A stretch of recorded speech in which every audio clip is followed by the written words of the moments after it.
Pamphlet YSR party అధికారంలోకి వచ్చిన తర్వాత నాయి బ్రాహ్మణులు ఏమేమి లబ్ధి పొందినారని ఒక పాంప్లెట్ రూపంగా మనకి 10,000 రూపాయలు ఏమో చూపించేది, మనకి జీవోలు పాలకవర్గంలో మనకి చోటు ఎక్కడ తోకలు కట్ చేస్తామనే సార్ మనకి పాలకవర్గంలో కూర్చోబెట్టినారు. ఒక మనకు ఇప్పుడు వచ్చిండేటివే ఒక పాంప్లెట్ రూపాయలు చేసి వైఎస్ఆర్ పార్టీకి మద్దతుగా నిలబడాలని మరీ వచ్చి అనంత వెంకటరామరెడ్డి అనే ఎమ్మెల్యే గారు గతంలో మనకి గవర్నమెంట్ సంక్షేమ పథకాలు పెట్టినా అవి కరెక్ట్గా మనకి అమలు చేసిన ఆయనకి మరీ ఒకసారి ఆయన ఎమ్మెల్యేగా గెలిపించుకోవాలని అనంత అట్లే ఎంపీ శంకరనారాయణ గారికి ఓట్లు.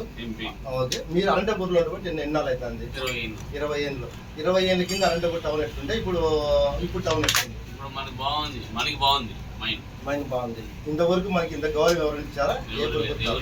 ఎవరు ఇలా వైఎస్ఆర్ పార్టీ అధికారంలో వచ్చిన తర్వాతనే మీకేమేమి వస్తున్నాయి? వచ్చినా చెప్పండి. అన్నీ వస్తున్నాయి.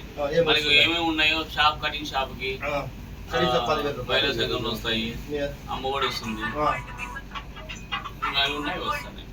Free current. ఇంకోటి ఫ్రీ కరెంట్ మనకి జగన్మోహన్ గారు ఏం చేశారంటే ఇప్పుడు ఈ కంపెనీలు వస్తున్నాయి కదా, కంపెనీలు వచ్చేటప్పుడు మనకి దానికి పోటీ పడాలంటే మనం కానీ కొంచెం ఏసీలు పెట్టుకొని కొంచెం చేసుకోవాలా. ఇప్పుడు 150 అనేది కొంచెం కొంతమందికి ఒత్తి లేదంటే పెద్ద పెద్ద షాపులకి వాళ్ళకి కానీ ఒత్తి లేదని 200 యూనిట్లు పెంచినాడు. మొత్తం మేనిఫెస్టో పెట్టినాడు. ఎలక్షన్లు అయిపోతేనే మన 200 యూనిట్ల వరకు మనకు వర్తిస్తుంది.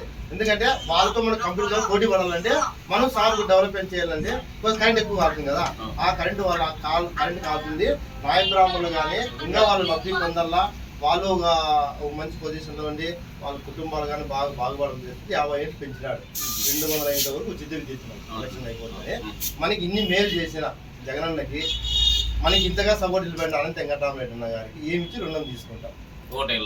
ఓటేసి రుణం తీసుకుంటాం. ఆ ఓటేస్తే మనం మనకి ఇంతగా సపోర్ట్ నిలబడినందుకు మనం నాయకురామ విశ్వాసానికి మారిపోయారని వాళ్ళు నిరూపించుకోవాల్సింది. ఖచ్చితంగా దాని గురించి ఓటేయాలన్నా 2 ఓట్లు ఉంటాయి ఎమ్మెల్యే గారు, ఎంపీ గారికి. ఖచ్చితంగా మనం వేపించి కాకుండా వేరే వాళ్ళకి కూడా చెప్పి వేపిస్తాం. Thank you. పక్క కరోడు కట్టింది తీవ్రవాద